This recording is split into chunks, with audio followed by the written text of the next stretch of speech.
The brass elevator walls reflected a man Garrett Sullivan barely recognized. 34 years old lines carved around his eyes that hadn't existed 2 years ago. Shoulders still broad from construction, work hands still calloused from fixing things other people threw away. Those same hands had held his daughter through 17 hospital visits in 18 months. Those same hands had signed payment plans he couldn't honor. Those same hands were about to sign something far worse. The elevator chimed a soft, expensive sound that probably cost more than his monthly rent, and doors slid open onto a reception area straight from a magazine. White marble floors stretched toward floor-to-ceiling windows overlooking the Los Angeles skyline. A desk carved from wood Garrett couldn't name sat beneath crystalline light fixtures manned by a woman whose suit likely exceeded his truck's value. Mr. Sullivan. She rose with practiced grace, each movement rehearsed to perfection. Sir, Westfield is expecting you. This way. Garrett followed work boots clicking against marble that had never known anything less than designer heels. Through glass walls, he caught glimpses of conference rooms filled with people in perfect suits, offices decorated with art worth more than houses. This was Westfield Industries. This was the kingdom of Catherine Westfield. And somehow, impossibly, she wanted to marry him. The assistant stopped before frosted glass doors. She'll see you now. A pause, something almost like sympathy flickering across her professional mask. Good luck, Mr. Sullivan. The doors opened. Garrett stepped into an office that could have swallowed his entire apartment 3 times over. Floor-to-ceiling windows framed the city below like a painting. The furniture was minimal, a glass desk, 2 leather chairs, a single orchid in a crystal vase. But everything screamed money. Old money, ruthless money, the kind that crushed people like him without noticing. Behind the desk sat Catherine Westfield, younger than he'd expected, 31, according to the frantic research he'd done last night. Dark hair pulled back in a severe knot. A charcoal suit that could have been painted onto her frame. Eyes the color of winter storms watching him with assessment, so clinical it made him feel like a specimen under glass. She was beautiful. She was terrifying. Sit, Garrett sat, not because he wanted to. Every instinct screamed at him to run, but because his daughter's medical bills were scattered across his kitchen table like accusations made paper, and this woman had promised to make them disappear. You received my proposal. Garrett nodded. I got it, and I've got questions. Something flickered in those storm gray eyes. Surprise, maybe irritation. Certainly, I've outlined everything clearly. 3 years of marriage in name only.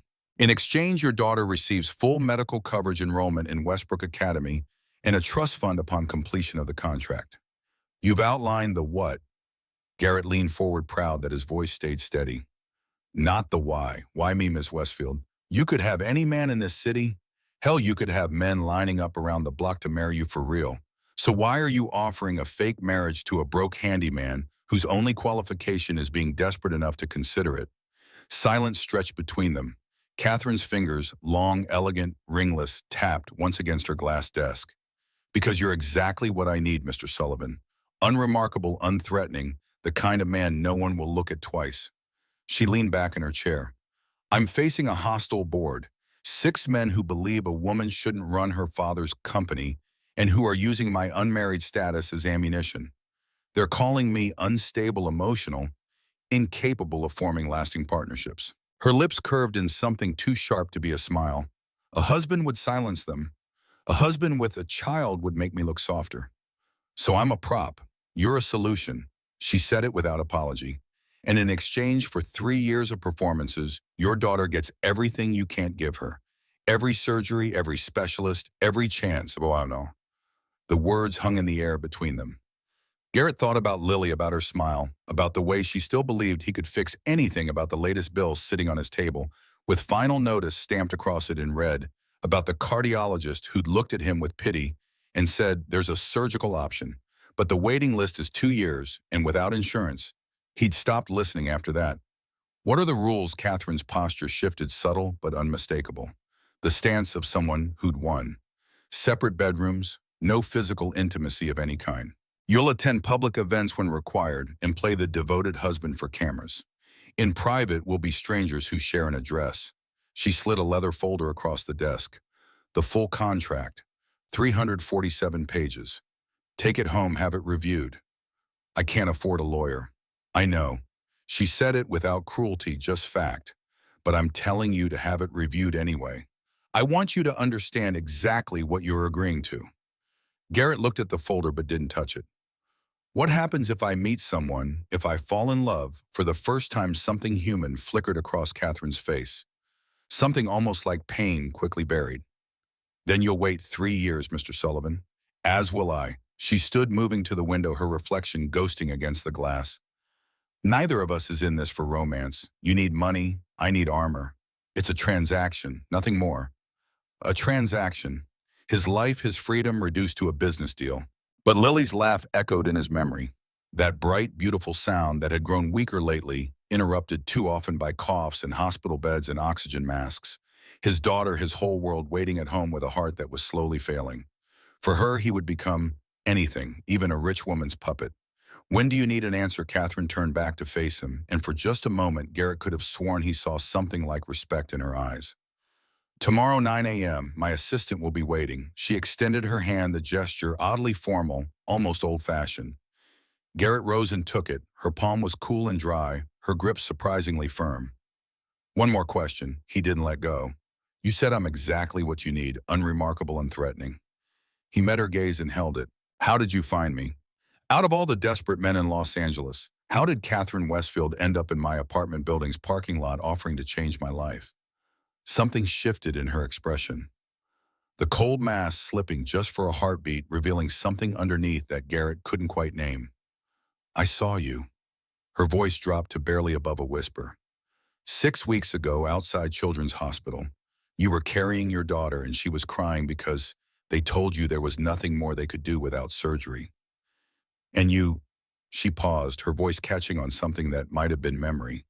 You told her that Daddy was going to fix it, that you would find a way, that she should never be scared because you would never, ever let anything happen to her. Something lodged in Garrett's windpipe. He remembered that day, the worst day of his life. I had my driver pull over. Catherine's voice was barely audible now. I watched you carry her to your truck, that ancient thing held together with rust and prayers. You buckled her in so gently, like she was made of glass. And then you sat in the driver's seat for 20 minutes and you cried. She pulled her hand away from his. And when you were done, you wiped your face and you drove home and you started making calls trying to find money that didn't exist. She turned to face him fully, and the mask was completely gone.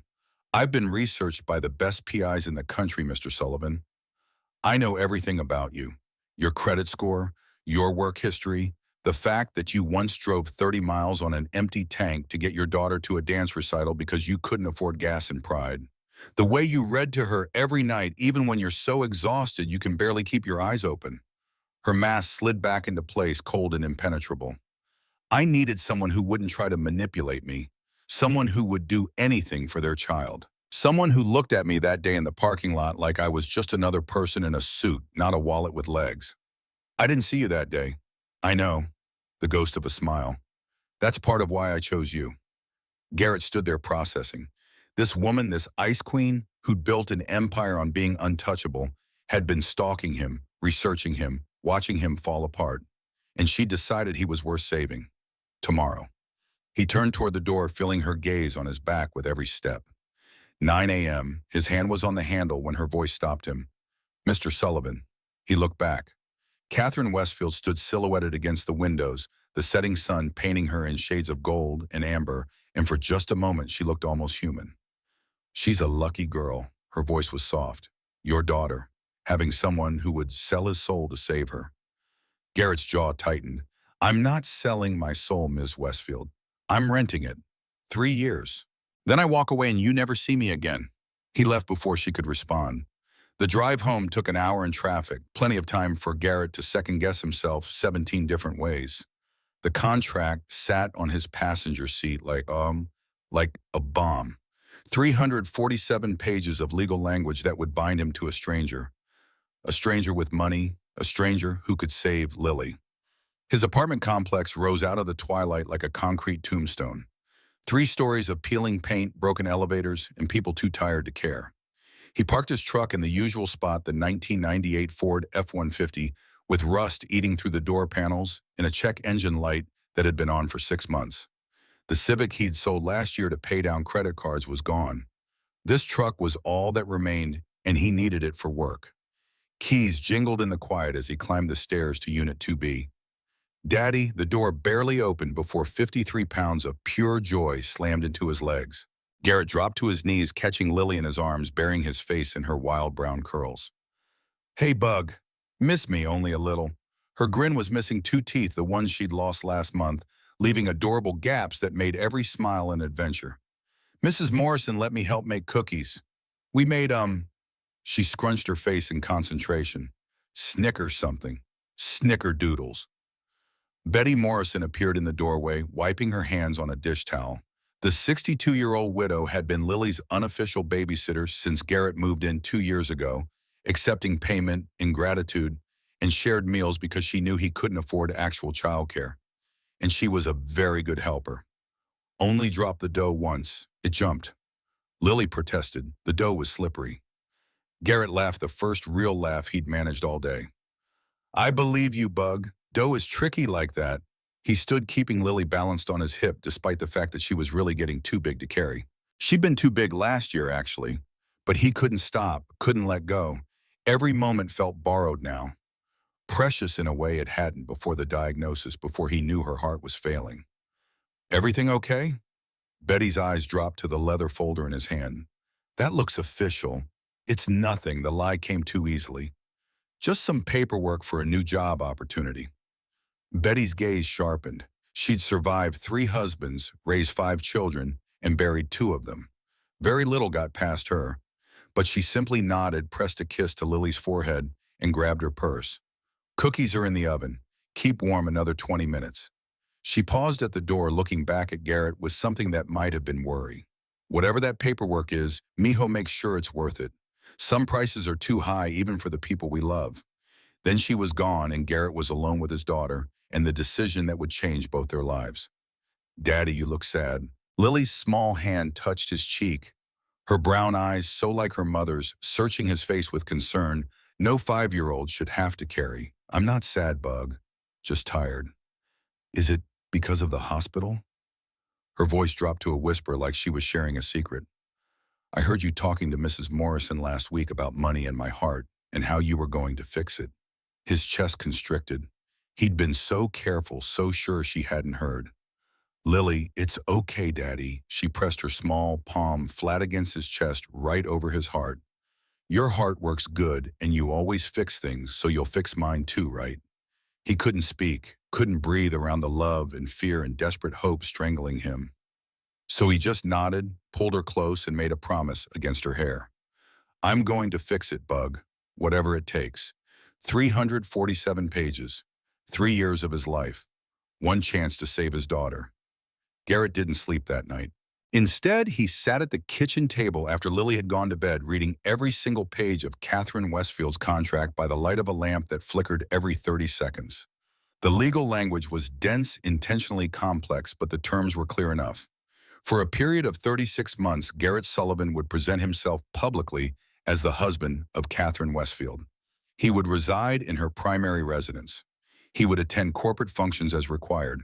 He would make no public statements contradicting the narrative of their marriage.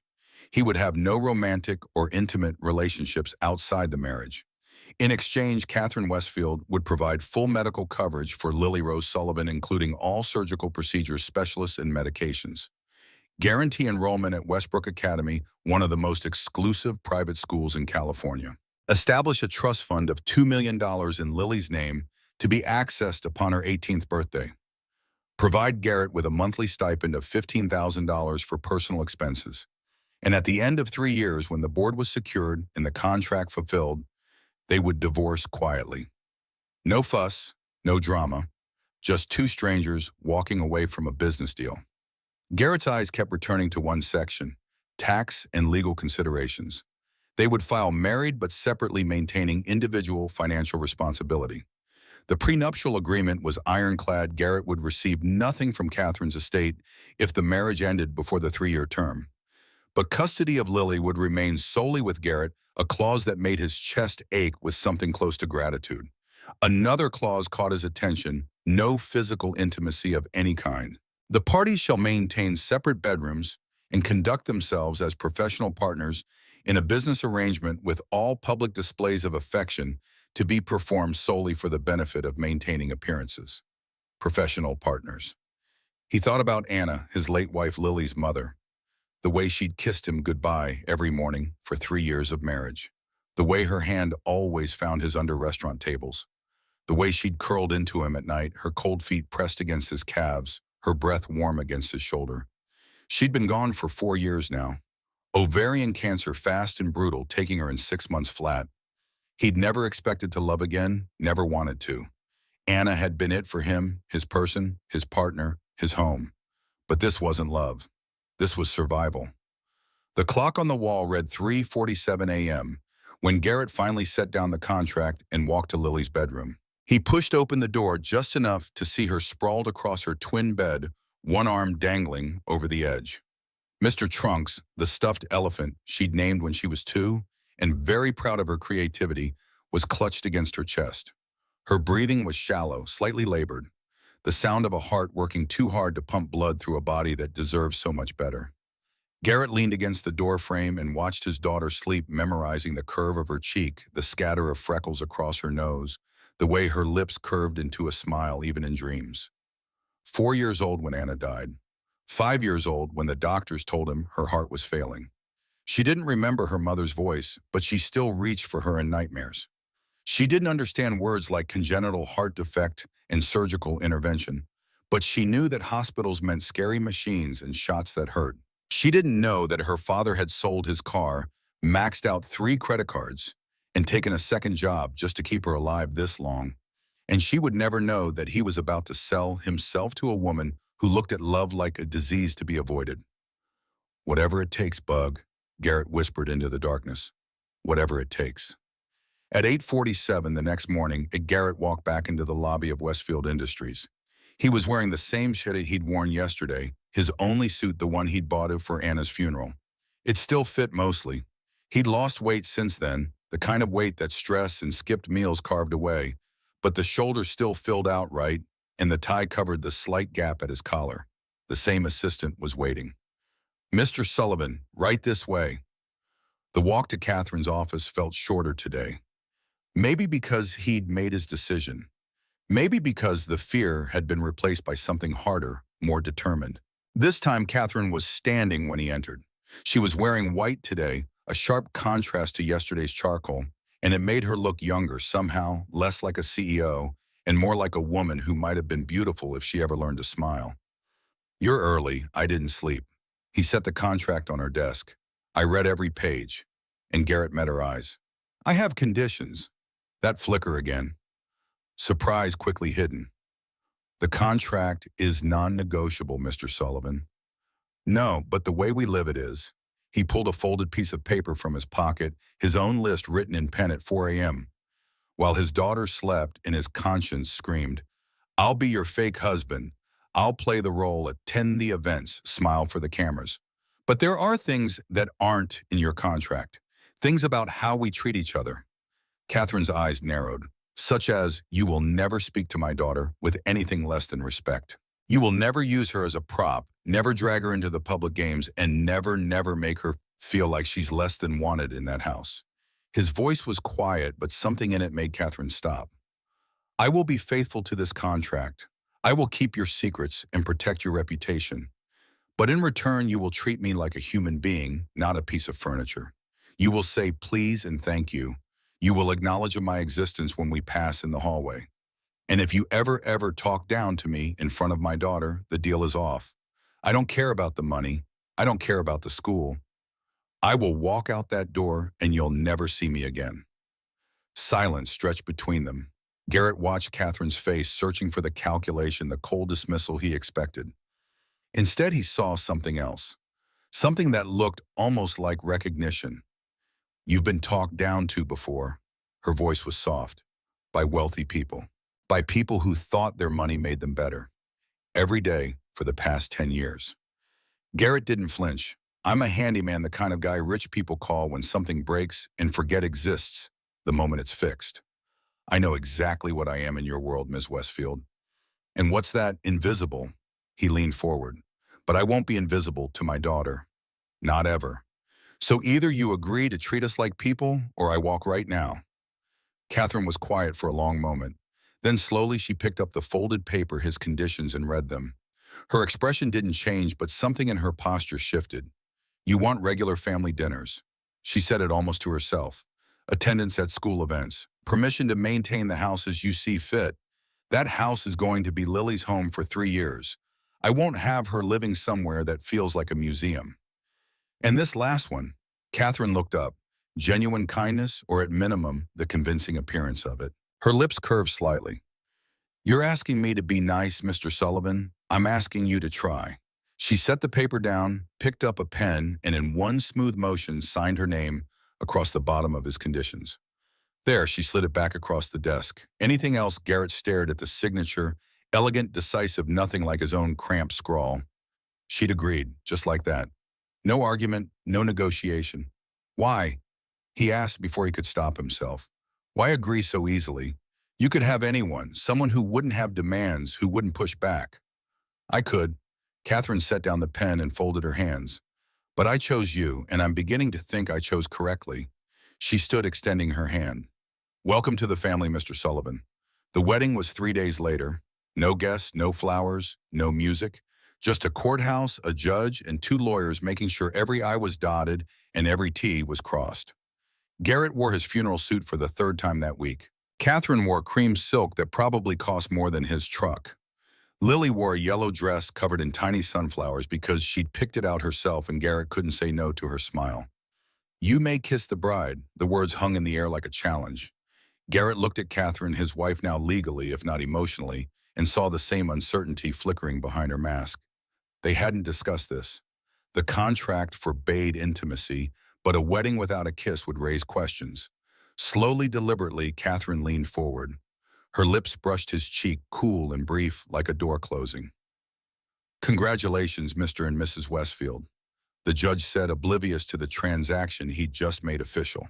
And just like that, Garrett Sullivan was married to a stranger.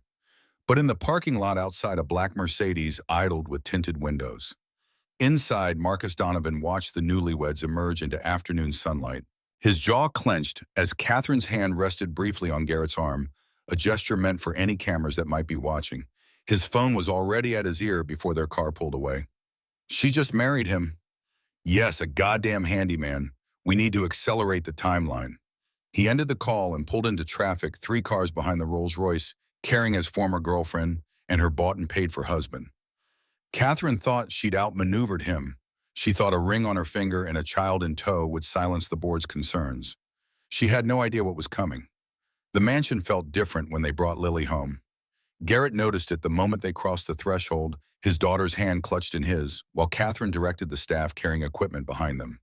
The marble floors still gleamed, the ceilings still soared impossibly high. The furniture still looked like it belonged in a museum rather than a home. But something had shifted.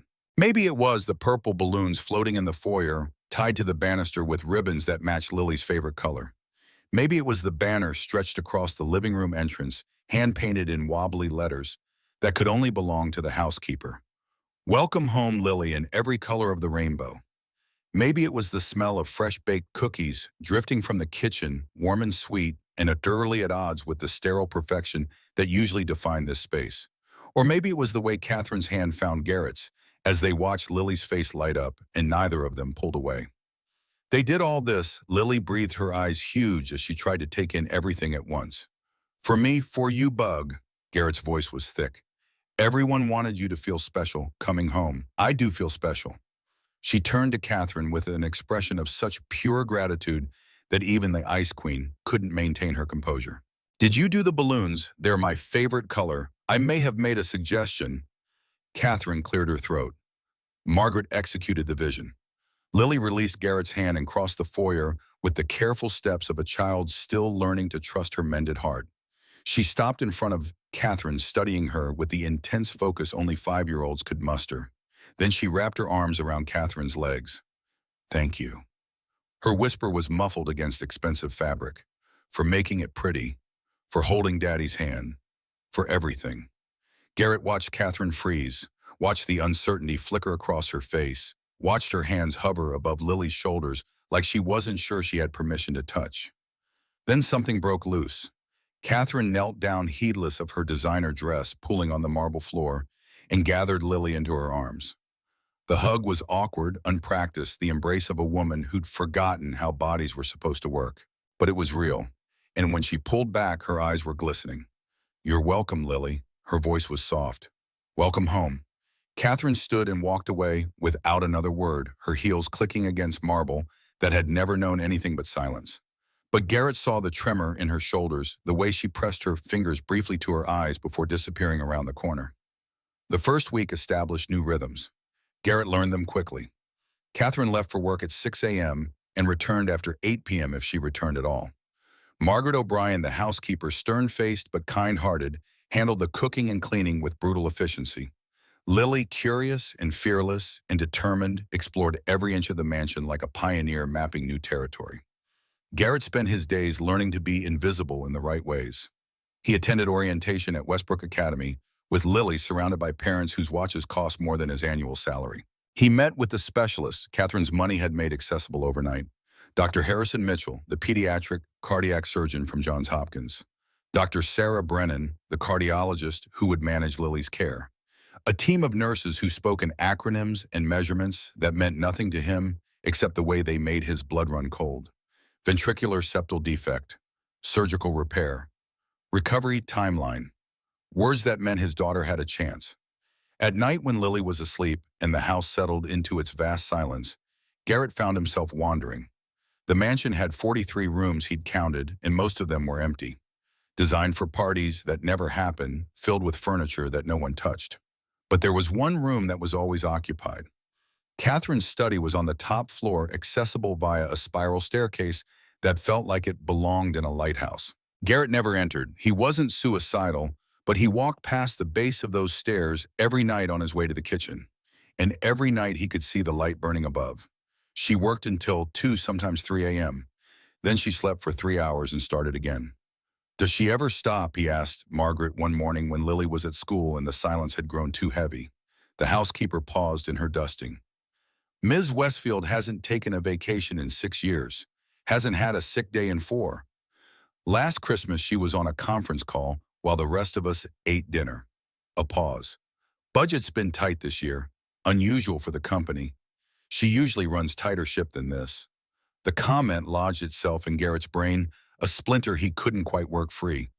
But he didn't have time to examine it, because 3 weeks into their arrangement on a Saturday morning, when he was attempting to make pancakes for Lily's breakfast, the sound of small feet made him turn. "Daddy." Lily stood in the doorway, still in her pajamas, her face creased with worry.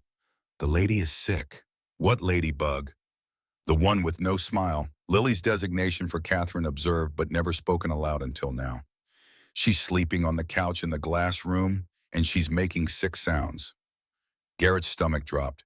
"Stay here, Bug. Eat your pancakes when they're done."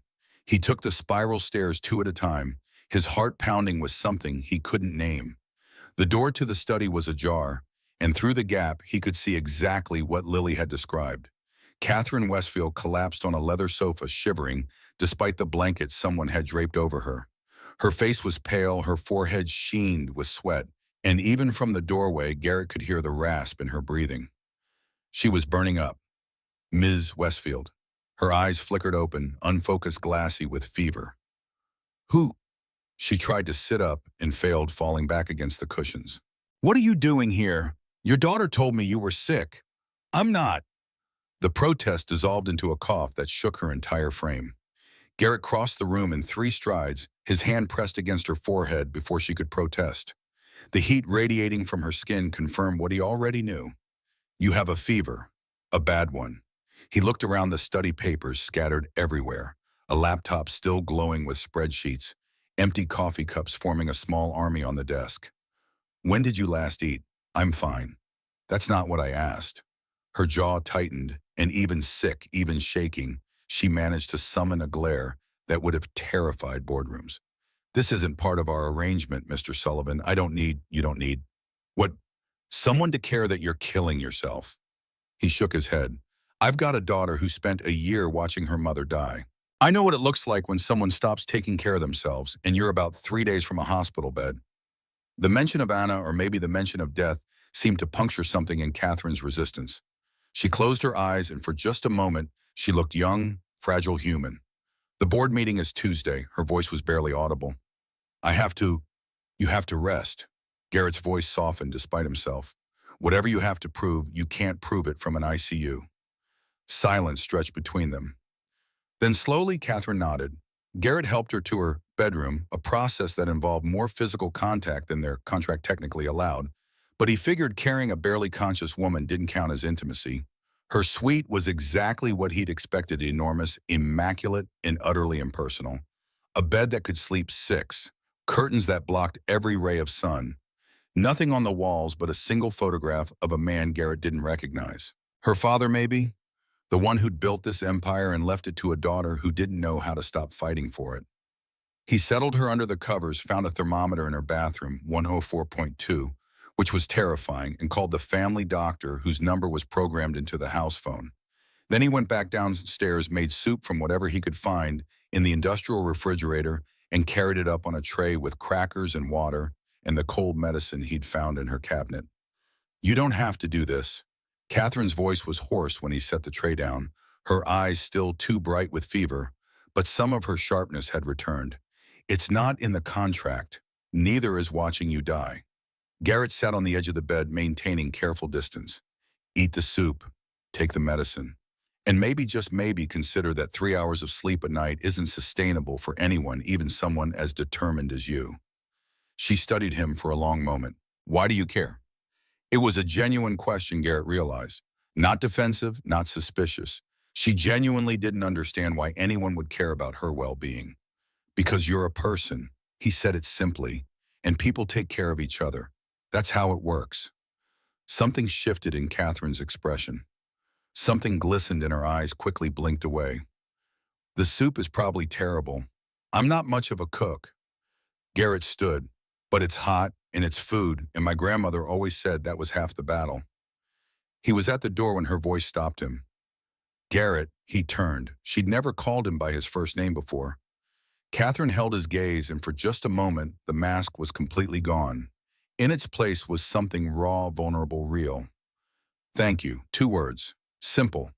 But from a woman who'd probably never said them without a contract demanding it, they felt like a victory. The fever broke on Sunday night. Garrett knew because he'd been checking on her every 3 hours, ignoring her protests, ignoring the contract, ignoring everything except the fact that someone had to make sure she didn't die alone in a mansion full of empty rooms. Monday morning, he found her in the kitchen. She was wearing silk pajamas and a robe that probably cost more than his first car. Her hair was loose around her shoulders for the first time since he'd met her. Without the severe bun, without the suits, without the armor, she looked almost soft. Almost approachable. You're supposed to be in bed. Catherine looked up from the cup of coffee she was nursing. I'm supposed to be at work. This is a compromise. A bad one. Noted. She took a sip, watching him over the rim of the cup. Where's Lily, still asleep? Garrett moved to the coffee maker, pouring himself a cup. She was worried about you, by the way. Kept calling you the lady with no smile and asking if you were going to be okay. Something flickered across Catherine's face. She says a lot of things, most of them more perceptive than any 5-year-old has a right to be. Garrett leaned against the counter, cradling his mug. She draws you, you know. Has a whole collection. I found them in her sketchbook last week. She draws me. You're always standing alone in big rooms with lots of windows. Garrett met her eyes. She calls them the lonely lady pictures. Catherine's jaw tightened. I'm not lonely. I didn't say you were. I said that's what she sees. Silence stretched between them, but it was different now. Less hostile, more like 2 strangers who'd shared a trench, acknowledging the experience without knowing how to talk about it. The board meeting was rescheduled, Catherine said finally. Wednesday instead of Tuesday. My assistant handled it. Good. I'm still not taking a vacation. Nobody asked you to, and this doesn't change anything. Her voice hardened, the mask sliding back into place. We're still strangers, Mr. Sullivan. This arrangement is still temporary. I just wanted to be clear about that. Garrett set down his coffee and met her eyes. I never expected anything different, Miss Westfield. He left her alone in the kitchen with her cold coffee and her carefully constructed walls. But as he climbed the stairs to check on Lily, he couldn't help wondering what it would take to make the Ice Queen smile. The weeks that followed settled into something almost like routine. Garrett learned the rhythms of his new life. Morning drop-offs at Westbrook Academy, where Lily charmed teachers and made friends with the same fearless energy she brought to everything. Afternoons spent maintaining the mansion because he couldn't sit idle, couldn't accept charity without contributing something. And Catherine's estate was in worse shape than its pristine exterior suggested. Evenings of homework and dinner and bedtime stories. The same rituals he'd maintained in the apartment now performed in rooms that cost more than his yearly salary. And through it all, Catherine was a ghost. She appeared for scheduled events, company galas, charity dinners, the occasional photo opportunity, and during these moments they performed their roles perfectly. She smiled for cameras. He held her hand when required. They spoke to each other with the practiced warmth of longtime couples, saying nothing real while saying everything expected. Then the camera stopped and the ice returned. Until the night everything changed. It started with a cough. Lily had been tired that afternoon, too tired for a 5-year-old who just learned to ride a bike in the massive driveway. Garrett had chalked it up to excitement, to the new school, to adjusting to a life that was still overwhelming in its excess. He'd put her to bed early, kissed her forehead, promised to check on her before he went to sleep. At midnight, he woke to silence. The wrong kind of silence. Garrett was out of bed before he fully understood why his feet carrying him down the hallway on pure instinct. Lily's door was ajar, her nightlight casting purple shadows across the walls. She was sitting up in bed, gasping for air. "Daddy!" Her voice was a wheeze, each word a battle. "Daddy, I can't breathe." Garrett's world narrowed to a single point, his daughter struggling for, each inhale her lips tinged with blue. He ran. 3 flights of stairs, 50 feet of hallway, his fist pounding against Catherine's bedroom door hard enough to rattle the frame. Catherine, I need help." The door flew open. Catherine stood there in silk pajamas, her hair wild, her eyes alert with the instant wakefulness of someone who'd never fully trusted sleep. "What? It's Lily. She can't breathe. I need—" His voice broke. "I don't know what to do." For one terrible second, Catherine didn't move. Then something shifted in her face, something human, something fierce. "Follow me." Catherine exploded into action, her phone already at her ear before Garrett could process the transformation. "This is Catherine Westfield. I need my medical team at the Sullivan residence immediately. Pediatric cardiac emergency." Her voice cut through the night like a blade. "I don't care what time it is. Get Dr. Mitchell on the phone now." She was already running Garrett half a step behind, racing back to Lily's room, where his daughter sat propped against pillows, each breath a visible struggle. The blue had spread from her lips to her fingernails, and she was barely conscious, slumped like a marionette with severed strings. "Baby." Garrett gathered her into his arms, his whole body shaking. "Baby, stay with me. Stay with Daddy. Help is coming." Catherine knelt beside them, phone still pressed to her ear, but her free hand reached out and touched Lily's face. Gentle, almost tender. "Hello, little one?" Her voice softened in a way Garrett had never heard. "You're being very brave. Can you keep being brave just a little longer? There are doctors coming who are going to help you feel better." Lily's eyes fluttered open, struggling to focus. The lady, yes?" Catherine's voice caught. The lady with no smile. "But I'm going to try, okay? I'm going to try to smile for you if you keep being brave." Garrett watched frozen as Catherine Westfield, the Ice Queen, the untouchable CEO, the woman who'd built walls around her heart like fortresses, smiled at his daughter. It wasn't practiced, wasn't polished, was barely even a smile at all. But it was real, and Lily smiled back. The next 3 hours blurred into chaos. Medical teams arriving in the driveway equipment, Garrett didn't recognize being wheeled through hallways. He'd walked 100 times, voices speaking in a language of acronyms and measurements that meant nothing to him except the way they made his blood run cold. Catherine never left. She stood in the corner of Lily's room, still in her silk pajamas, still disheveled, watching everything with eyes that missed nothing. She made calls, gave orders, summoned specialists who arrived in helicopters, because apparently that was a thing you could do when you had unlimited money and a child who needed saving. And when the crisis passed, when Lily's oxygen levels stabilized and her color returned, and the doctors finally still were looking quite so terrified, Catherine walked over to where Garrett sat slumped in a chair, too exhausted to move, too grateful to speak. She's going to be okay. Catherine's voice was quiet, almost fragile. They want to move up the surgery. Next week instead of next month. I've already approved it. Garrett looked up at her, this woman who'd bought him like property. This stranger who had designed a purple room for a child she barely knew. This ice queen who'd smiled actually smiled for the first time in months because his daughter had needed her to. Why? His voice was raw. Why did you do all this? Why do you care? Catherine was quiet for a long moment. Then she sat down in the chair beside him, closer than they had ever been when cameras weren't watching. I told you why I chose you. Her words came slowly, carefully. That parking lot, the way you looked at me like I was just a person. You are just a person. No, she shook her head and something cracked in her voice. I'm the Westfield heiress, the CEO, the target, the symbol. I haven't been just a person since I was 16 years old. She paused, and when she continued, her voice was barely a whisper. But your daughter looks at me like I'm a person every time. She doesn't see the money or the power or the walls. She just sees me, whatever that is. He couldn't speak past the emotion. She drew a picture of me smiling 2 months ago. Catherine continued staring at her hands. I found it on the kitchen counter. She'd written, someday, at the bottom, a pause. I've never had anyone believe I could be happy before. The silence between them was different now. Not cold, not hostile. Something else entirely. The contract, Garrett started. I know what the contract says. Catherine turned to face him, and her eyes, those winter storm eyes, were glistening. But when I saw you that day in the parking lot watching you fall apart because you couldn't save your daughter, I thought I understood desperation. I thought I knew what it meant to do anything, anything to survive. And now she looked toward Lily's room where the doctors were still monitoring, still watching, still making sure the crisis was truly past. Now I think I might have been wrong. Her voice broke. I didn't marry for survival, Garrett. I married because you looked at me like I was worth looking at. And I've been so terrified of what that means that I've spent weeks pretending it meant nothing.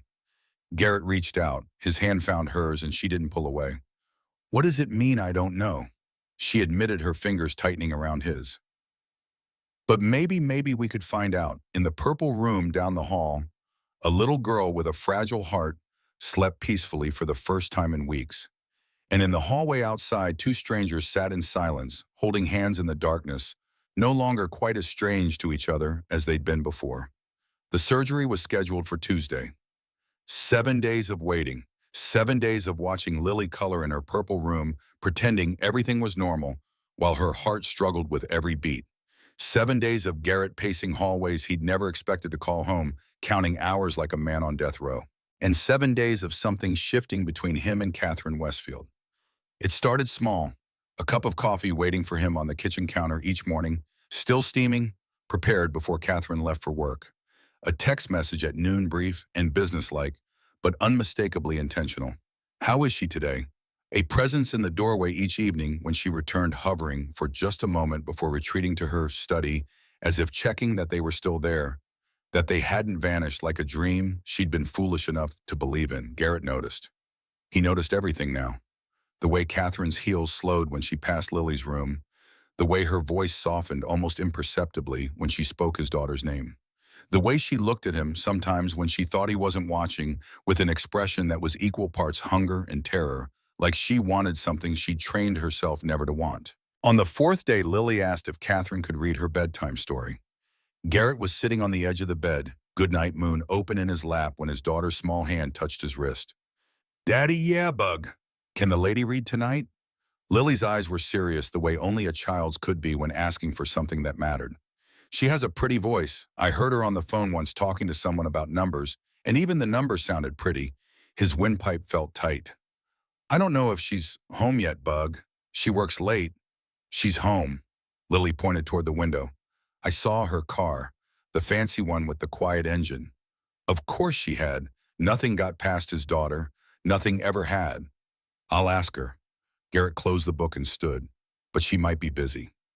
Okay. Lily settled back against her pillows. She has a lot of important things to do. It was an innocent question, a child's question, but it landed somewhere in Garrett's chest with the weight of an accusation. More important than stories, no, Bug. he said quietly.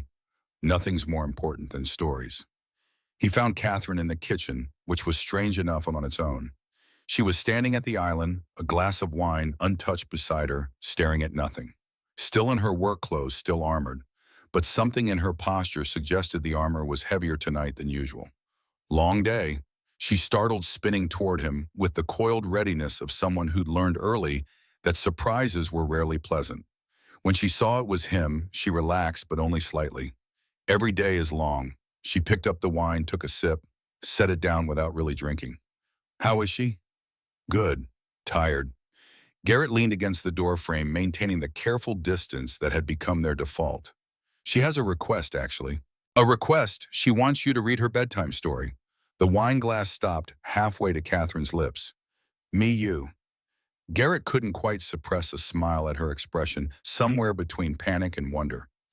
She says you have a pretty voice. That even numbers sound pretty when you say them. Catherine set down the glass with more force than necessary.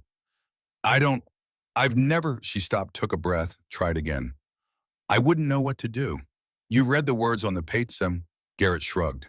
You do the voices if you're feeling ambitious. You kiss her forehead when you're done. It's not complicated. Everything's complicated, not this. He pushed off from the door frame and crossed the kitchen, stopping just close enough to see the uncertainty swimming in her eyes. She's a kid who wants a story, Catherine. That's all. You don't have to be perfect. You just have to show up. Something flickered across her face. Pain, maybe, or memory. No one ever read to me. Her voice was so quiet he almost missed it. Not after my mother died. My father was... He wasn't the bedtime story type. Garrett thought about the photograph in her bedroom. The stern-faced man who'd built an empire and left his daughter to defend it alone. Then maybe this is your chance to learn. Catherine held his gaze for a long moment. Then slowly she nodded. They walked to Lily's room together, close enough that their shoulders almost touched, and Garrett tried not to think about how natural it felt. How right. You came? Lily's face lit up when she saw Catherine in the doorway. I came. Catherine approached the bed like she was approaching a negotiation, cautious, calculating. But when Lily patted the mattress beside her, she sat, stiffly, awkwardly, as if she'd forgotten how bodies were supposed to work. Garrett handed her the book and retreated to the chair in the corner, watching. Good night, Moon, Catherine read, her voice uncertain. By Margaret Wise Brown. You have to show the pictures, Lily instructed. That's the rule. Of course! Catherine turned the book so Lily could see, and something in her posture shifted, softened. In the great green room, there was a telephone and a red balloon and a picture of... She read the whole book. Her voice started stiff, self-conscious, but by the third page, something had changed.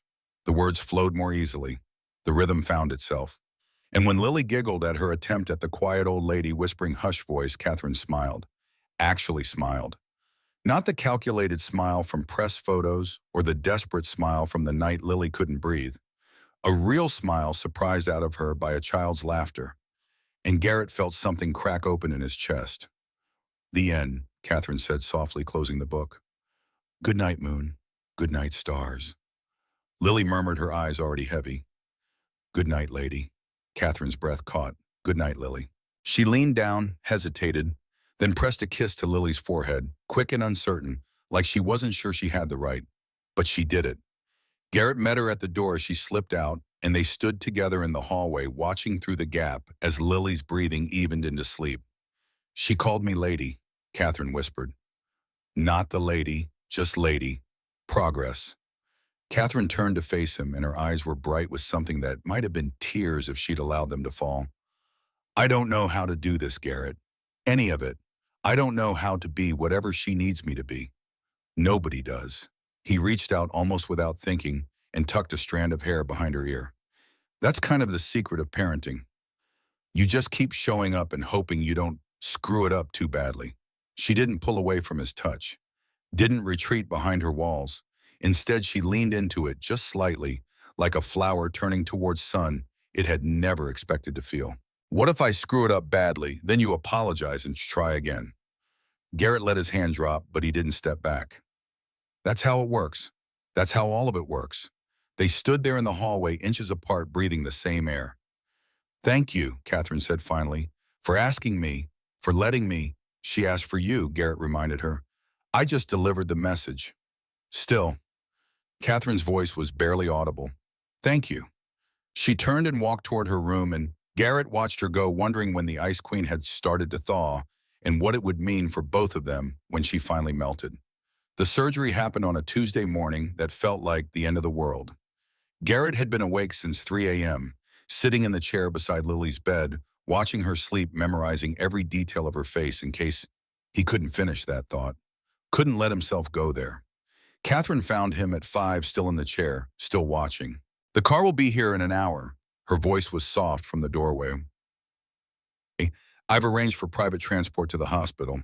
Dr. Mitchell's team is already prepping. Garrett nodded without looking up. His hand was wrapped around Lily's, careful not to disturb the IV port the home nurses had placed last night. Garrett. Catherine crossed the room and knelt beside his chair, her silk robe pooling on the carpet. Look at me. He did. And what he saw in her eyes wasn't pity, wasn't the professional distance he'd expected. It was fear, raw and honest and completely unhidden. She's going to be okay. Catherine said it like she was willing it into existence. I've hired the best cardiac team in the country. I've reviewed their credentials personally. The success rate for this procedure is 97%. And the other 3%, Catherine's jaw tightened. I don't accept those odds. Not for her. Something broke loose in Garrett's chest. The wall he'd been building since the diagnosis, the one that kept him upright and functional and not screaming into the void. It crumbled just for a moment, and what came out was the voice of a terrified father who'd already lost too much. I can't lose her, Catherine. His voice cracked. She's all I have. She's everything. If something happens in that operating room, then we'll face it together. The words hung between them. Her hand covered his where it rested on Lily's, steady, unshakable, despite the tremor he felt underneath. I didn't sign that contract for company. Her voice was quiet but firm. I didn't bring you into my home because I wanted a family. I told myself it was business protection armor. But I was wrong. Her voice broke on the last word. I was wrong about so many things, Garrett. And I don't know what any of this means or where it's going or whether I even have the right to feel what I'm feeling. But I know I can't watch you go through this alone. I know that little girl matters to me in ways I didn't think I was capable of anymore. And I know that if something happens to her, it won't just be you who's destroyed. Garrett turned his hand over, lacing his fingers through hers. The 3%, he said. I won't accept it. Neither will I. They stayed like that until the sun rose. Two people who'd started as strangers holding on to each other, while a little girl with a broken heart slept between them. The hospital was a cathedral of modern medicine. All glass walls and hushed efficiency, and people in scrubs, moving with purpose. Garrett had been in hospitals before too many times, but always in the waiting rooms of public facilities, watching numbers tick down on government-issued machines while insurance claims piled up like accusations. This was different. This was money. Lily had her own prep room, bigger than his old apartment, with windows overlooking a garden designed specifically to soothe anxious families. A team of nurses attended to her with the kind of focused attention that came from knowing who was paying the bills. And Dr. Harrison Mitchell, the cardiac surgeon Catherine had flown in from Johns Hopkins, explained the procedure with a confidence that was almost supernatural. We're repairing the ventricular septal defect using a minimally invasive approach. His voice was calm, measured, the kind of voice that gave orders and expected them followed. We'll go in through a small incision between the ribs, patch the hole, and have her out of surgery in approximately 4 hours. Recovery time is typically 2 to 3 weeks, with full activity resumption in 6 to 8. And the risks, Garrett asked. Dr. Mitchell's expression didn't waver. There are always risks with cardiac surgery, Mr. Sullivan. Bleeding, infection, adverse reaction to anesthesia. But your daughter is young, otherwise healthy, and in the best possible hands. I've performed this procedure over 300 times with a success rate well above the national average. Garrett nodded, but the numbers blurred. Statistics meant nothing when it was your child on the table. Catherine stood beside him, close enough that he could feel the warmth of her shoulder against his. She hadn't left his side since they'd arrived. Hadn't taken a single business call. Hadn't even checked her phone. When can we see her? Her voice was steady, but Garrett heard the tremor underneath. Before they take her in, Dr. Mitchell gestured toward the prep room. She's being prepped now. You have about 20 minutes. 20 minutes. 20 minutes to say everything that mattered. 20 minutes that might be. Garrett pushed through the door before the thought could finish forming. Lily was sitting up in bed, dwarfed by the hospital gown and the machines surrounding her, but her smile was as bright as ever. Mr. Trunks was clutched against her chest, and she'd somehow convinced a nurse to let her wear the elephant's matching purple bow in her hair. Daddy. She held out her arms, and Garrett crossed the room in 3 strides, gathering her against him as carefully as he could manage without disturbing the monitors. They said, "I'm going to take a really long nap." Her voice was muffled against his shoulder. "And when I wake up, my heart will work better." "That's right, Bug." Garrett's voice was thick. "The doctors are going to fix you up good as new." "Will it hurt?" "No, baby. You won't feel a thing." Lily nodded solemnly, then peered around his shoulder. "Is the lady here?" Catherine stepped forward from the doorway, and something in her expression made Garrett's heart stutter. She looked terrified, completely, utterly terrified in a way he'd never seen before. "I'm here, Lily." "Good." Lily reached out one small hand, and after a moment's hesitation, Catherine took it. "I want you to hold Daddy's hand while I'm sleeping. He gets scared when I'm at the hospital." Catherine's voice caught. "I can do that. Promise, I promise." Lily smiled, satisfied. Then she looked between them with an expression far too knowing for a 5-year-old. "You're supposed to be married, right?" "That's what the people on TV said." Mrs. Westfield and her new husband. Garrett and Catherine exchanged a glance. "That's right, Bug. Then you should hold hands even when I'm not sleeping." Lily's tone was matter-of-fact, the way children's tones always were when stating obvious truths. "Married people hold hands. That's the rule, is it?" Catherine asked, something warming in her voice despite the fear. "Mommy and Daddy used to hold hands all the time." Lily's grip on Catherine's fingers tightened. "Before Mommy went to heaven, I remember." The air in the room went still. Garrett felt the words land like physical blows. Anna's hands, Anna's warmth. Anna's love lost to cancer and time, but not to memory. His daughter remembered. "Your mommy sounds like she was very smart," Catherine said softly. "She was." Lily nodded. "And pretty, and she always smelled like flowers." A pause. "You smell like flowers too sometimes." The white ones in the garden. The mask slipped from Catherine's face. A single tear escaped, sliding down her cheek before she could stop it. "Jasmine," she whispered. "It was my mother's favorite. Maybe they're friends," Lily said with the simple faith of childhood. "Your mommy and my mommy. In heaven. Maybe they talk about us." Garrett couldn't speak, couldn't breathe.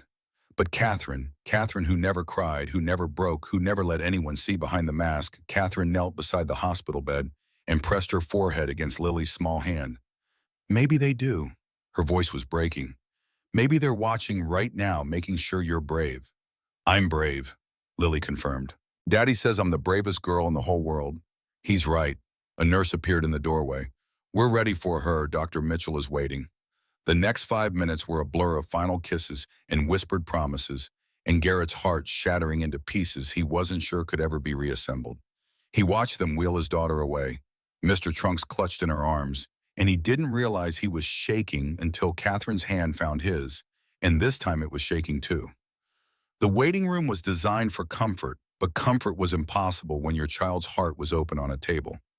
Garrett sat in a leather chair that probably cost more than his old couch, staring at a wall of windows that overlooked the hospital garden. The sun was bright. Birds were singing. The world continued as if nothing was happening, as if the universe didn't care that his entire existence was balanced on a knife's edge. Catherine sat beside him. She hadn't let go of his hand since they'd left the prep room. Her fingers were still laced through his, and every so often, she squeezed like she was checking that he was still there, still breathing, still holding on. "I should make some calls," she said at one point, but she didn't move. "You should," Garrett agreed, but he didn't let go. An hour passed, 2. The clock on the wall ticked with the precision of a metronome, each second stretching into eternity. "Tell me about her mother," Catherine said suddenly. Garrett looked at her. "What Anna?" "Lily's mother, your wife." Catherine's gaze was steady, but something vulnerable lurked beneath. "Tell me about her." It was an unexpected request, an intimate one, the kind of question that cracked open doors Garrett had kept carefully sealed for years. But somehow, with Catherine's hand in his and his daughter's life in a stranger's hands, it didn't feel invasive. It felt necessary. She was a kindergarten teacher, Garrett said slowly, in a public school in Van Nuys, made nothing, gave everything. The kind of person who kept snacks in her desk for kids whose parents couldn't afford breakfast. A ghost of a smile touched his lips. I met her at a hardware store of all places. She was trying to buy parts for a broken toilet, and she had absolutely no idea what she was doing. So you helped her. I fixed her toilet, then I fixed her kitchen faucet, then her garbage disposal. Garrett shook his head. I kept finding reasons to come back, and she kept finding things that needed fixing. Took us 3 months to admit we were just making excuses to see each other. How long were you married? 3 years. Would have been 4, but the words stuck in his throat. She got sick. Catherine said it for him. Started with a backache that wouldn't go away. By the time they found it, it was everywhere. Garrett's voice dropped to a whisper. She lived 6 months after the diagnosis. 6 months of hospitals and treatments and watching her disappear piece by piece. Lily was 2. She doesn't remember much, just fragments. Anna's voice, the way she laughed, the smell of flowers. She remembered, Catherine said quietly. In the prep room, she remembered holding hands. Kids remember what matters. Garrett turned to look at her. Even when they're too young to understand why. Silence fell between them, but it was a comfortable silence. The kind that came from shared grief, shared understanding, the recognition that loss was a language all its own. My mother died when I was 12, Catherine said suddenly. Cancer too. Different kind, but the same ending. She stared at their joined hands. My father. He never recovered. Threw himself into work, built an empire, forgot he had a daughter. Is that why you are the way you are? What way is that, armored? Garrett chose the word carefully, like you're expecting an attack from every direction. Because I am. Catherine's jaw tightened. The board, the investors, the competitors, the press. Everyone wants something. Everyone's angling in for a position. And if you show weakness, any weakness, they tear you apart. Sounds exhausting. It is. She paused. It was. Before. Before what Catherine turned to face him, and her eyes were unguarded in a way he'd never seen. Raw and honest and completely vulnerable. Before a stranger in a parking lot looked at me like I was human. Her voice was barely audible. Before a little girl with a broken heart decided I was worth drawing. Before I walked into a purple bedroom and remembered what it felt like to matter to someone. Not because of my money or my power or what I could do for them. Just because. Garrett's breath caught. Catherine, I don't know what this is. Her voice was barely a whisper. I don't know what we're doing or where it's going. The contract says we're strangers who share an address. But you don't feel like a stranger, Garrett. Not anymore. And I don't know what to do with that. He lifted their joined hands, studying the way his fingers looked wrapped around hers. Calloused against smooth. Working class against wealth. 2 people who never should have crossed paths, bound together by desperation and paperwork. Maybe we don't have to know, he said. Maybe we just have to see what happens. Before she could respond, the door opened. Dr. Mitchell appeared, still in his surgical scrubs, and Garrett's heart stopped. The surgeon smiled. The surgery was successful. Lily's in recovery and she's asking for Mr. Trunks. Garrett's legs gave out. He sank back into the chair, his whole body trembling, and the sob that escaped him was primal, raw, the sound of a man who'd been holding his breath for years finally being allowed to exhale. Catherine caught him before he could collapse completely. Her arms wrapped around him, pulling him close, and for once, there was no distance, no contract, no pretense. Just 2 people holding each other while the world righted itself. She's okay, Catherine whispered against his hair. She's okay. She's okay. Garrett clung to her like a drowning man, and for the first time since Anna died, he let himself believe that maybe, just maybe, he wasn't alone anymore. Lily's recovery room was painted the same shade of purple as her bedroom at home, and Garrett was certain Catherine had something to do with that. His daughter was propped up in bed, groggy from anesthesia but awake. Mr. Trunks was tucked securely under her arm, and she'd somehow convinced a nurse to let her wear star stickers on her hospital gown. Daddy, she mumbled when he rushed to her side. They put stickers on my chest. Star stickers to hear my heart. I know, Bug. He kissed her forehead, her cheeks, her nose, every part of her face he could reach. The doctor said you were so brave. The bravest girl they ever saw. I told them I had practice. Lily's eyes found Catherine hovering in the doorway. The lady promised to hold your hand, did she? Catherine stepped forward, her voice thick when she answered. I did. The whole time. Good. Lily's eyelids drooped. Married people hold hands. That's the rule. She was asleep before anyone could respond. The weeks that followed brought a fragile peace. Lily's recovery exceeded every expectation, her energy returning in increments that made Garrett's heart swell each day. First sitting up without assistance, then standing, then walking laps around the hospital floor with Mr. Trunks under one arm while nurses cheered her progress.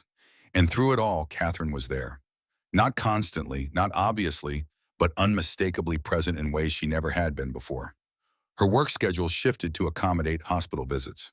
Her evening calls with the board were punctuated by trips to Lily's room where she'd read stories or play cards or simply sit in the corner watching and learning what it meant to be part of something bigger than herself. Garrett watched the Ice Queen thaw in real time, and it was beautiful. She's asking for you again.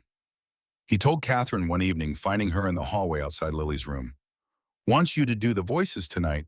Says you do the dragon better than me. Catherine's lips curved. I've been practicing. I noticed.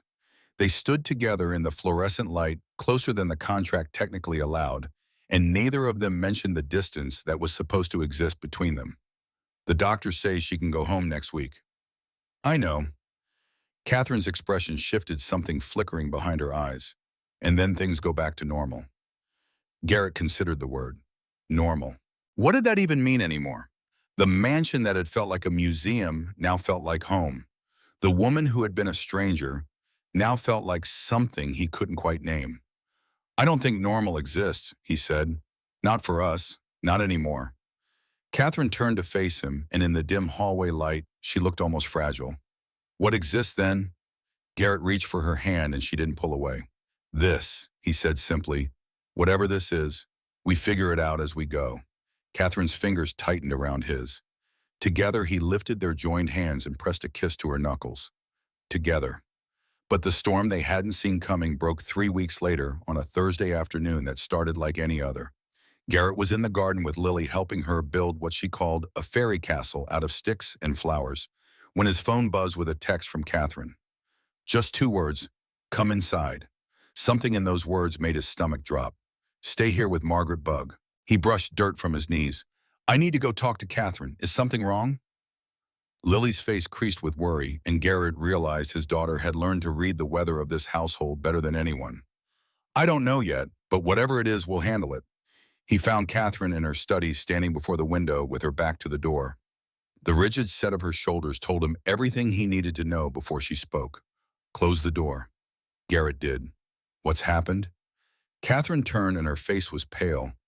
Controlled but pale, with the kind of fear that ran deeper than ordinary problems. Marcus, she spat the name like poison. He sold the story. What story? She crossed to her desk and picked up a tablet, thrusting it toward him. The screen showed a tabloid website, the headline screaming in bold letters that made Garrett's blood run cold. Westfield heiress's marriage, a fake contract, reveals 3-year business deal. Garrett's hands went numb. How someone in my legal department. Catherine's voice was flat, but he could hear the tremor underneath. Marcus has been cultivating them for months. Dinners, gifts, promises of a future position. They copied the contract every page, every term. Garrett scrolled through the article, his horror growing with each paragraph. They had everything. The financial terms, the separate bedrooms clause, the explicit prohibition against physical intimacy. Even the part about Lily's medical coverage twisted to sound like Catherine had bought a child's affection along with a husband. This is... He couldn't find the words. Career ending, Catherine finished. If the board believes it, and they will believe it because Marcus has already been in their ears for years. She sank into her chair, and for the first time since he'd known her, she looked defeated. Not angry or determined or coldly furious, just broken. Garrett set down the tablet and moved around the desk, kneeling beside her chair, the way he'd knelt beside Lily's hospital bed.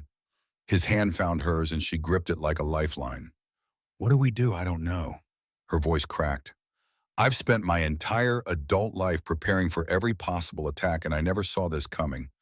I was so focused on the external threats, the competitors, the hostile board members. I never thought, she swallowed hard. I never thought someone would get close enough to betray me from the inside. That's not a weakness, Catherine. That's being human. Being human is what got me into this mess. She pulled her hands away, standing abruptly and moving to the window.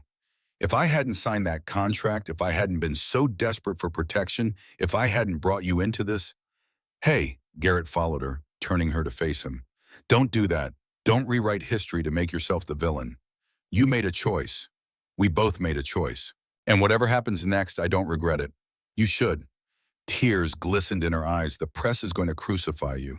They're going to dig into your past, your finances, everything. They're going to paint you as a gold digger, a con artist, a man who sold himself for medical bills. Let them. Garrett's voice was steady, calmer than he felt. I know who I am. Lily knows who I am. And you know who I am. Everyone else can think whatever they want. It's not that simple. It is actually. He cupped her face in his hands. The truth is the truth, Catherine. We started as a contract. We became something else. That's not a scandal. That's a love story, her breath caught. A love story. Yeah. He smiled despite everything. A weird, unconventional, completely unexpected love story, but a love story nonetheless. Catherine was quiet for a long moment. Then slowly something shifted in her expression. The defeat giving way to something harder, something more familiar. You're right. Her jaw set. The truth is the truth. What are you thinking? I'm thinking that Marcus wants a fight. She turned back to face the window, his reflection ghosting against the glass. And I'm going to give him one. The next 48 hours were chaos. The story spread like wildfire, picked up by every major news outlet in the country. Garrett's face was everywhere, his background dissected and analyzed.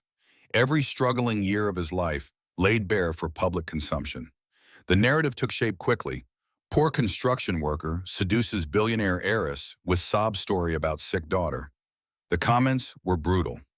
Garrett stopped reading them after the first day. Lily mercifully was shielded from most of it. Margaret had taken on the role of guardian with fierce determination, keeping the television off and the tablets hidden. But Garrett caught his daughter looking at him, sometimes with questions in her eyes. Questions he didn't know how to answer. Why are there so many cars outside, Daddy? Some people are curious about where we live, Bug. Are they nice people? I don't know. But we're staying inside until they go away. Okay. A pause. Is Catherine okay? She looks sad. She's fighting some bad guys at work. But she's very strong. She'll be okay. Lily nodded, accepting this with the simple faith of childhood. Can I draw her a picture to make her feel better? Something caught in Garrett's chest. I think she'd love that, Bug. On Tuesday evening, Garrett's phone rang. Unknown number. He almost didn't answer. Mr. Sullivan. Marcus Donovan's voice was oily, confident, the voice of a man who thought he still held cards to play. I think we should talk. I have nothing to say to you. You might change your mind when you hear what I'm offering. A pause for effect. $5 million. In exchange for your testimony that the marriage was entirely fraudulent, that Catherine manipulated you, paid you off, used your daughter as a prop. With your statement, the board will have no choice but to remove her. Garrett's hand tightened on the phone. You're trying to bribe me. I'm offering you a way out. Think about it, Mr. Sullivan. $5 million. You could take your daughter and disappear. Start fresh somewhere away from all this. Away from a woman who bought you like furniture. She didn't buy me, didn't she? The contract was quite explicit about the financial arrangements. Medical coverage, school tuition, a trust fund, all contingent on your performance as a husband. Marcus's voice turned silky. Don't you ever wonder if what you feel is real, or if it's just gratitude? The confusion of a desperate man who mistook rescue for love. The words hit somewhere deep, somewhere vulnerable. For one terrible moment, the doubt crept in. The questions he'd never allowed himself to ask. Was this real? Could it be real, or had he just fallen in love with the feeling of being saved? Then Lily's voice floated in from the living room. Daddy, the movie's starting. Come watch with me. And just like that, the doubt vanished. You know what I think, Garrett said quietly? I think you've never loved anyone in your entire life. I think you've never had someone look at you the way Lily looks at Catherine when she reads her bedtime stories. I think you've never known what it feels like to have someone believe in you, not because of what you can give them, but because of who you are, Mr. Sullivan. I'm not. His voice hardened. You asked if what I feel is real. The answer is yes. Yes, it started as a contract. Yes, I was desperate. Yes, she saved me in ways I can never repay. But that's not why I love her. I love her because she's terrified of connection, and she tries anyway. I love her because she reads bedtime stories in funny voices, even though it embarrasses her. I love her because she looks at my daughter like she's the most precious thing in the world. He paused. You can keep your $5 million, Marcus. I'd rather be broken loved than rich and whatever the hell you are. He hung up. 10 seconds later, his phone buzzed with a text from an unknown number. You'll regret this. Garrett stared at the message. Then he walked into the living room, sat down beside his daughter, and started the movie. Some things were more important than fear. Catherine came home late that night, as she had most nights since the crisis began. But this time, she didn't head for her study. She found Garrett in the kitchen, staring at his phone, with an expression she couldn't quite read. What happened? He showed her the call log, Marcus's number, the text message. Catherine's face went pale, then red, then settled into something cold and dangerous. He tried to bribe you, $5 million for testimony that you manipulated me, and you said no. I said a lot of things. Garrett set down the phone. Mostly I told him he was pathetic and didn't know what love was. Something flickered in Catherine's eyes.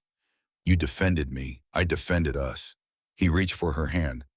Catherine, he asked me something that's been rattling around in my head ever since. But what he asked if what I feel is real or if it's just gratitude. Confusion, the desperation of a man who mistook rescue for love. Catherine's breath caught. Garrett, I know the answer. I've known it for months. But I need to say it out loud to you so there's no doubt. He stood, closing the distance between them.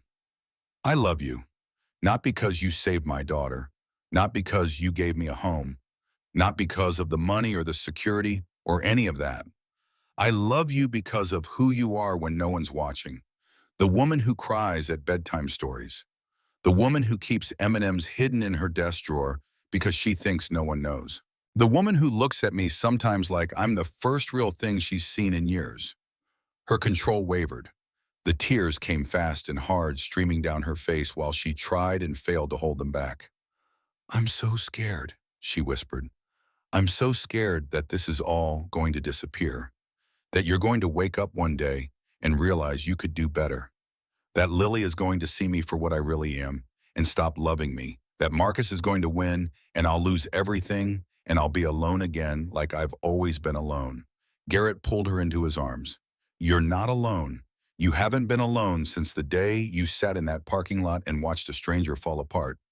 You chose us, Catherine, and we chose you back. That's not going away. Not ever. She clung to him, trembling. I don't deserve you. Probably not. He smiled into her hair. But you're stuck with me anyway. That's the deal. The deal? She repeated, something almost like a laugh escaping her. I thought I was so clever drawing up that contract, controlling every variable, protecting myself from exactly this. Her voice broke. From feeling this much. From needing someone this badly. She cupped his face in her hands. From loving someone so completely that losing them would destroy me. Garrett turned his head, pressing a kiss to her palm. You're not going to lose me. You can't promise that. Watch me. He kissed her, then slow and deep, and the world outside with its scandals and schemes and shark-infested boardrooms faded into irrelevance. The emergency board meeting was called for the following Wednesday. 20 chairs around an oval table, each occupied by someone whose net worth exceeded most people's wildest dreams. At the head sat Marcus Donovan, smug and polished in a suit that probably cost more than Garrett's old apartment. Around him sat his allies, a mix of old money and older prejudices, each wearing the same expression of calculated satisfaction. Catherine entered last, Garrett at her side. If the board expected her to look defeated, they were disappointed. She dressed for war, a crimson suit that stood out against the sea of gray and navy, her hair pulled back in the severe knot she'd abandoned months ago. She looked exactly like what she was, a CEO prepared to defend her throne. But Garrett noticed the tremor in her fingers as she took her seat. He noticed everything now. Shall we begin? Marcus's voice oozed false courtesy. I believe everyone's reviewed the documentation. Documentation that was obtained through corporate espionage. Catherine's voice was ice. I'll be filing charges against the employee responsible, as well as exploring legal action against whoever received the stolen materials. The materials in question reveal a pattern of fraud, Marcus countered. A fake marriage arranged specifically to manipulate this board. The marriage is legal, registered with the state of California. Mr. Sullivan and I share a residence share responsibility for a child and share a life together. Catherine's voice didn't waver. The contract you're so eager to publicize was a starting point. Nothing more. A starting point. Marcus's smile widened. That required separate bedrooms and prohibited physical intimacy. Tell me, Ms. Westfield, does that sound like a real marriage to you? It sounds like two people being honest about their circumstances. Garrett spoke for the first time and every head in the room swiveled toward him. Catherine needed protection from exactly this kind of attack. I needed help for my daughter. We made a deal, and then we fell in love. Marcus's smile faltered. Mr. Sullivan, I don't think you understand the gravity. I understand perfectly. Garrett stood, and something in his posture, something in the way he held himself, made several board members shift uncomfortably. You see a construction worker, a handyman, someone who couldn't possibly belong in this room. And you're right, I don't belong here. I've never belonged in places like this. He paused, letting the words land. But Catherine does. She's been fighting for this company her entire adult life. She sacrificed everything, her time, her health, her personal relationships, to protect what her father built. And now you want to destroy her because she made one unconventional choice. Because she found someone who didn't care about her money. This isn't about you, Mr. Sullivan. Marcus's composure was cracking. Yes, it is. It's entirely about me. Because if I were anyone else, if I were someone from your world, someone with the right background and the right connections, none of this would matter. You'd call it a whirlwind romance. You'd put it in the society pages. But because I'm nobody, because I used to fix toilets for a living, suddenly it's a scandal. Garrett turned to face the board directly. Here's the truth, the whole truth. 18 months ago, my daughter was dying. Her heart was failing, and I couldn't afford the surgery that would save her. Catherine offered me a deal. 3 years of marriage in exchange for Lily's medical care. I signed it in about 30 seconds because that's what parents do. We sell whatever we have to save our kids. He could feel Catherine's eyes on him, could feel the intensity of her gaze. What I didn't expect was falling in love. I didn't expect to spend nights in a hospital waiting room holding hands with a woman I barely knew while doctors operated on my daughter's heart. I didn't expect to learn that beneath all the ice and all the armor, Catherine Westfield is the kindest person I've ever met.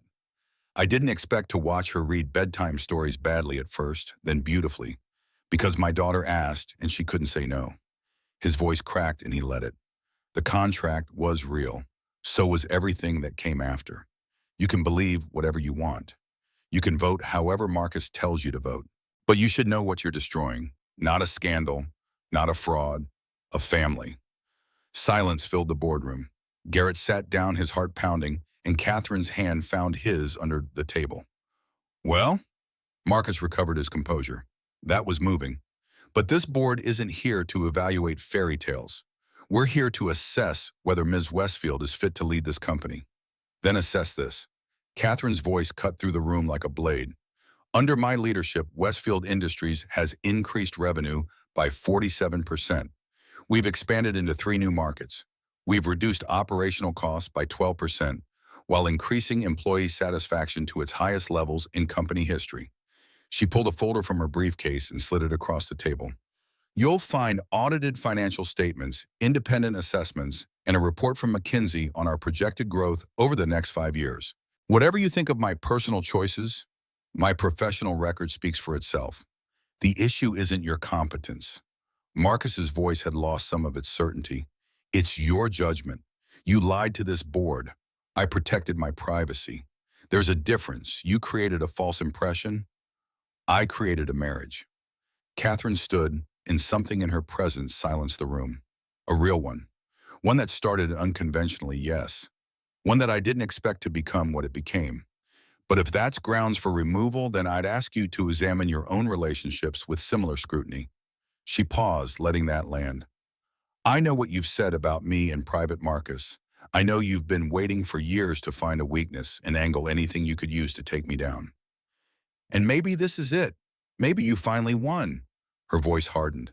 But if you vote me out today, you're not just removing a CEO. You're telling the world that this company values appearances over results. That we'd rather be led by someone who looks the part than someone who can actually do the job. And that's a message that will follow Westfield Industries for years to come. The silence that followed was deafening. Marcus's face had gone red, his carefully constructed composure crumbling under the weight of Catherine's words. Around the table, board members exchanged glances, the certainty they'd walked in with visibly shaking.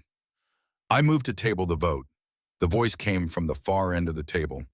Patricia Hammond, 68 years old, one of Marcus's supposed allies. On what grounds? We need more thorough consideration than a single meeting can provide. That's ridiculous. Marcus's head snapped up. We have everything we need. We have a leaked contract and a tabloid scandal. Patricia interrupted. What we don't have is context.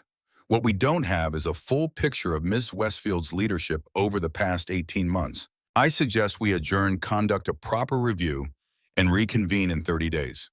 The vote to table passed 11-9. Marcus's face was a mask of fury as the board members filed out, but there was nothing he could do. The battle wasn't over, but he hadn't won.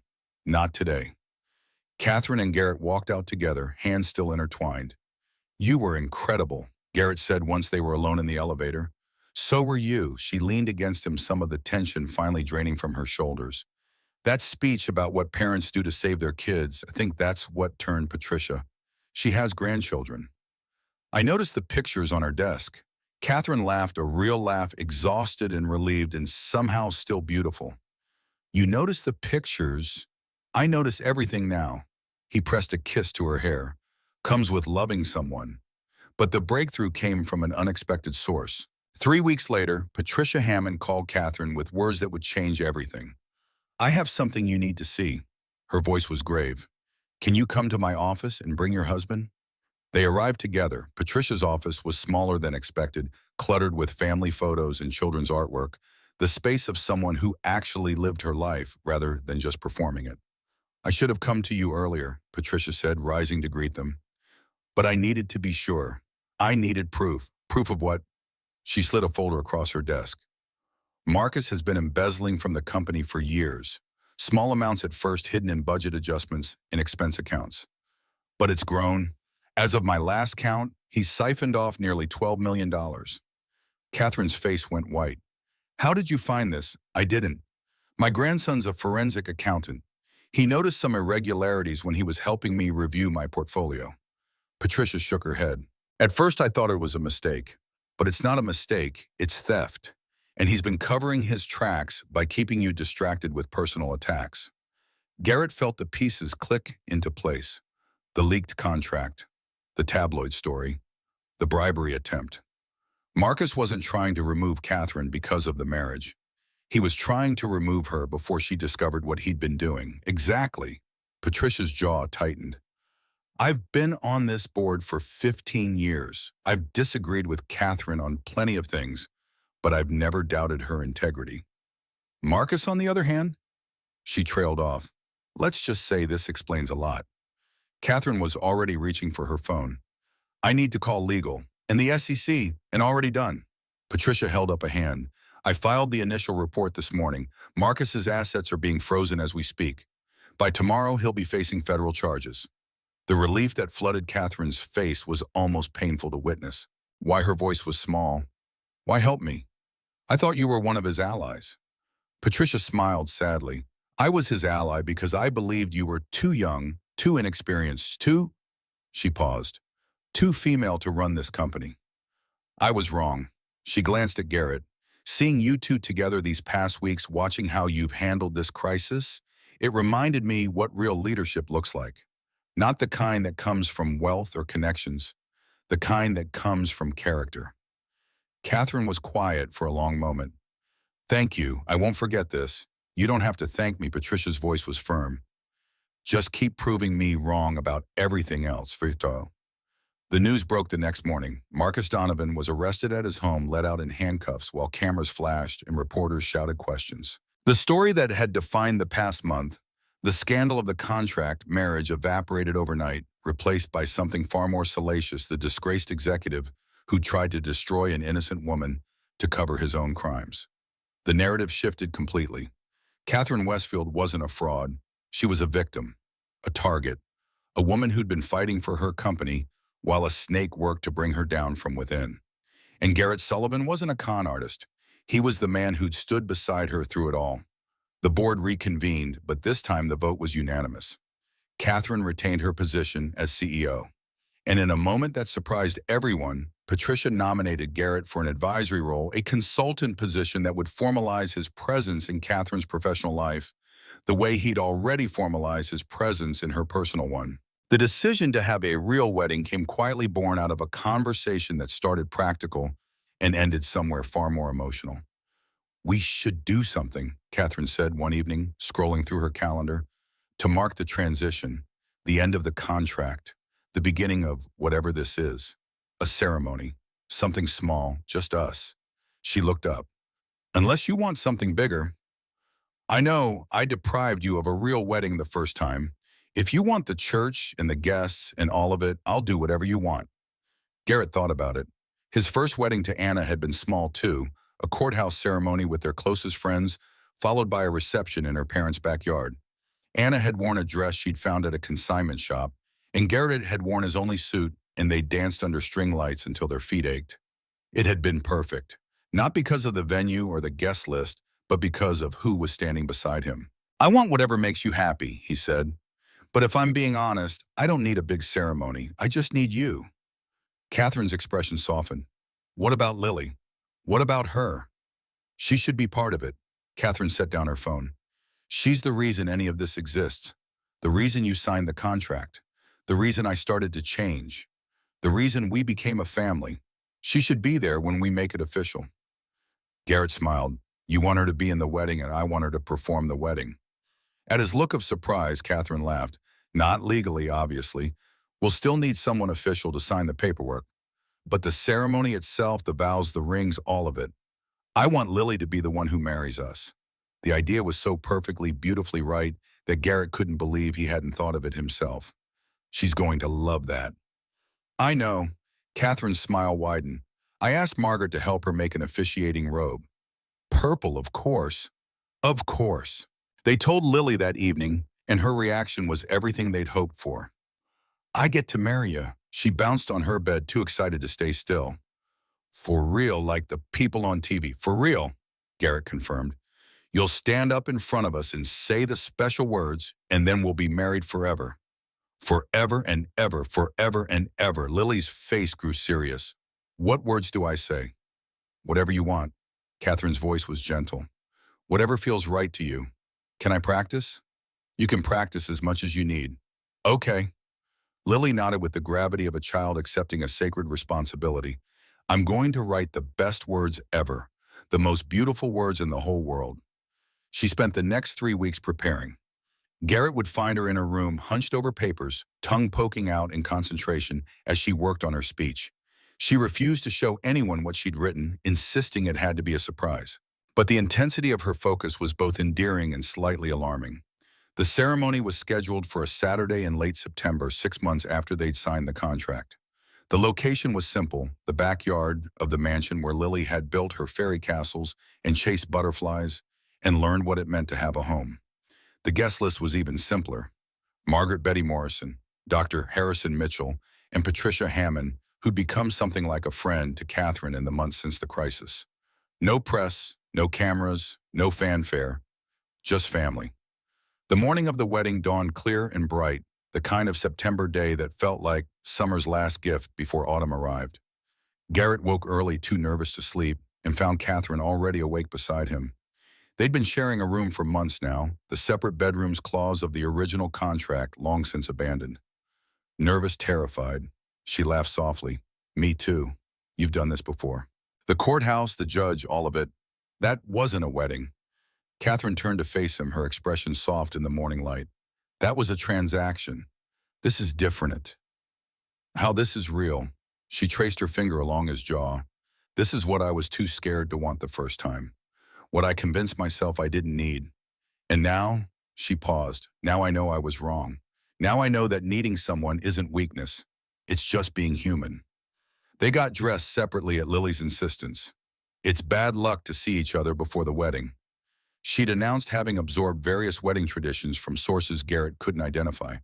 You have to stay apart until it's time. The ceremony was set for late afternoon when the light in the garden would be golden and soft. Garrett waited in his room wearing a suit that Catherine had actually chosen, not borrowed or rented. Fidgeting with cufflinks he still hadn't mastered. Betty found him there, her weathered face creased with a smile. "You look good, mijo. Nervous but good." "I don't know why I'm nervous." Garrett ran a hand through his hair. "We're already married. This is just formality. This is the opposite of formality." Betty sat down beside him. "This is you choosing her.